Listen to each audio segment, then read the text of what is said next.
I had been noticing and commenting and writing about the global debt bubble since about 1998, when Asia fell apart on a debt bubble. And that was the Asian crisis. And I started noticing the same trends were happening in the West, and Japan was also quite far ahead. So I was getting very worried about the financial system. Then 2008 came along and we blew up the financial system, and the answer was to print money. And then 2012, we almost lost Europe as well, based on the same issue, debt. Over that period, I started looking around for an answer. How can we avoid this? People had looked at gold, but that was only part of an answer. How do you actually build a financial system? So I started thinking about, could I create the world's safest bank? One that held treasuries directly with the Federal Reserve, let's say, or whatever it may be. So I spent about a year on that journey. And during that journey, one of my friends came to me and said, have you looked at Bitcoin? So that was 2013, early 2013.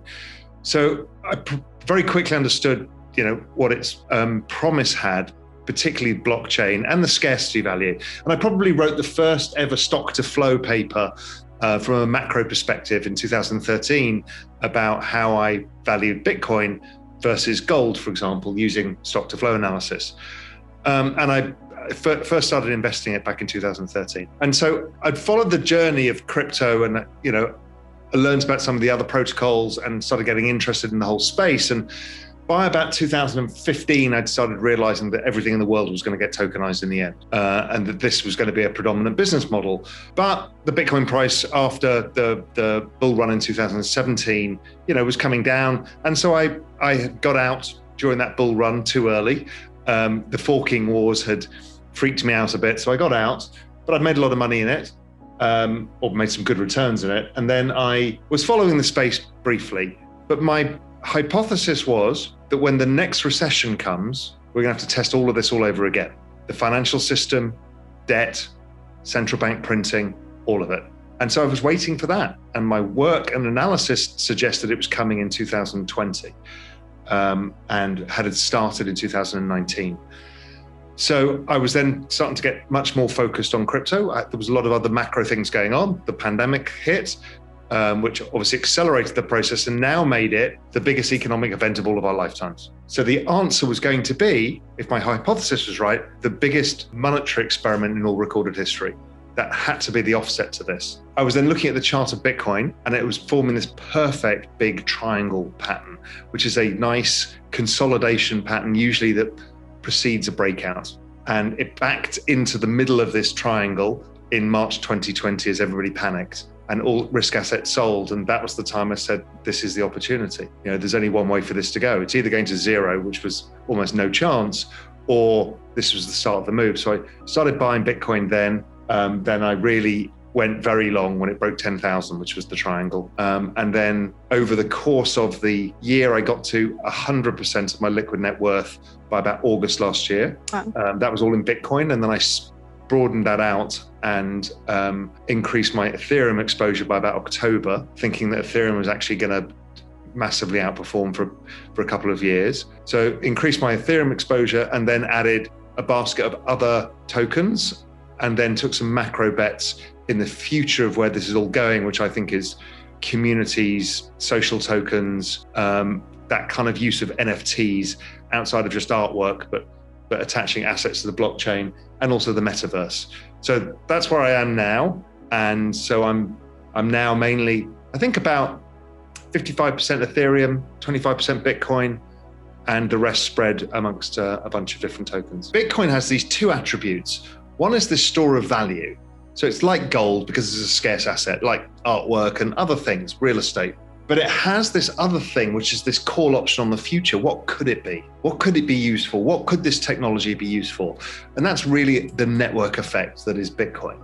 And it's the same for the whole crypto space. So if it really was going to be a store of value and the central banks were printing an unprecedented amount of money, then like equity prices, real estate prices, gold prices, it should go up in value. But it should go up a lot more because it has this call option on a potential future financial system too. So that was really what I saw. And the chart started playing out exactly that way, where Bitcoin started outperforming every other asset on earth, and it became no point to own any other assets.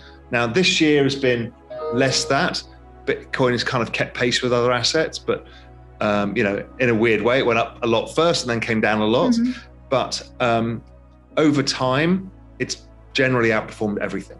And what about Ethereum? Why increase your exposure so much so that it even trumps Bitcoin? In October, I started seeing the chart of Ethereum versus Bitcoin and looked like it was going to start outperforming, just a chart pattern and a hunch. And then I started digging into, okay, how do you value Bitcoin and Ethereum? So we've had the stock to flow model, but really what it was to me was also a network. And you use something called Metcalfe's law to value a network, which is basically a network has value proportionate to the number of people on the network and the number of interconnections they have with each other. I could see that in Bitcoin, and you could pretty much prove it out by putting like number of active wallet addresses and the price of Bitcoin on a chart, and you basically get a very high correlated answer. And I could see people attacking anybody who talked about Ethereum or other tokens online. So I'm like, I need to find out how you price Ethereum, because I have a feeling it's exactly the same as Bitcoin. And what was interesting is I used the same mechanism and it's priced exactly the same way. But what was more surprising is the adoption of Ethereum was much faster than that of Bitcoin at the same stage. So I'm like, wow. And then you start realizing the number of things being built on it, the applications, the number of developers involved, and the speed of the increase of the number of users. So there's a lot of interconnections plus a lot of users. That was going to become very valuable. So then add a chart onto that again. Chart of Ethereum looked like it was going to break out, and that gave me everything I needed. And how are those charts looking now? Well, they continue to show that, even Ethereum has been having more volume in certain days than Bitcoin has. The wallet address growth is faster than Bitcoin. In every way, it's outperforming Bitcoin, except in market cap. I think we call it the flippening, when Ethereum is larger than the market cap of Bitcoin. That's nothing to say that I don't believe in Bitcoin. Bitcoin is a different thing to Ethereum. Many hardcore Bitcoin believers think that all applications will be built on the Bitcoin blockchain. But I think that's more a hope than a reality. The reality is many different ecosystems will get traction for different things. And Ethereum right now has DeFi, NFTs, social tokens, all on it.